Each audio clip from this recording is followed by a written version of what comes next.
जयकारा शेरावाली का। नमस्कार, मैं गजेंद्र फोगाट और मैं आज आया हूँ नीरज चोपड़ा जी के घर, जिन्होंने जेवलिन सनसनी के रूप में अपने आप को बहुत मेहनत करके पूरे देश और दुनिया में अपना नाम स्थापित किया है।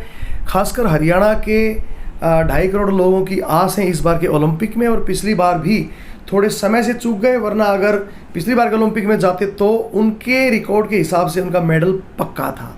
मेरे बाईं ओर नीरज जी के पिताजी हैं श्री सतीश जी, और मेरे दाईं ओर उनके मेंटर, उनके चाचा जी भीम सिंह जी।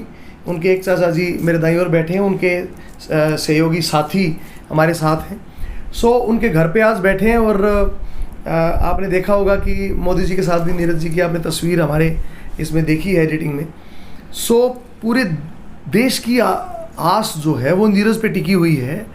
नीरज का जो 88.7 का 88.07 का जो रिकॉर्ड है, अब की बार के टोक्यो ओलंपिक में अगर वो थोड़ा सा और सुधार करके या इसी रिकॉर्ड को मेंटेन करते हुए, और भगवान ने चाहा तो थोड़ा और अप करते हुए ले आएंगे, तो मुझे लगता है कि पूरा देश अब की बार एथलेटिक्स में पहली बार मेडल की चमक देख पाएगा।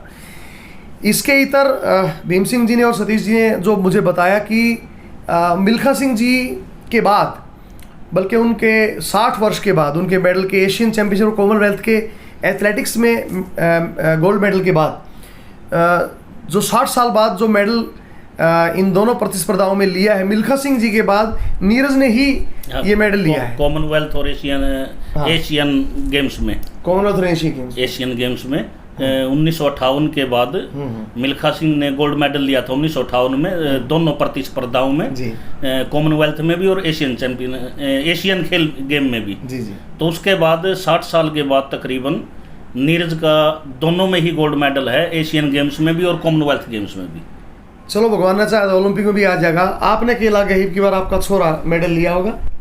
जी, हमें तो पूरी आशा है अच्छा कि अब की बार देश को अपने को गोल्ड दिलाने में सफल रहे जी। तो हम तो ऐसा ही चाहते हैं। नीरज के लिए 5 लाख का एक गिफ्ट अमाउंट जो भेजा था, एडवांस अमाउंट, वो भी उन्हें मिल चुका है। 6 करोड़ रुपए स्वर्ण पदक, और अगर आप रजत कांस्य पदक लेते हैं तो आपके 2.5, और रजत पदक लेते हैं तो आपके 4 करोड़ रुपए के ये इनामात हरियाणा सरकार देगी। उसके लिए भी माननीय सिंह साहब का हम धन्यवाद करते हैं, और इसी आशा के साथ कि नीरज अब की बार मेडल लेके आए। ना केवल नीरज बल्कि उससे इंस्पायर होकर पूरे देश के खिलाड़ी अपने अपने मेडलों की कतार लंबी कर लें। आप सभी को बहुत बहुत प्रणाम।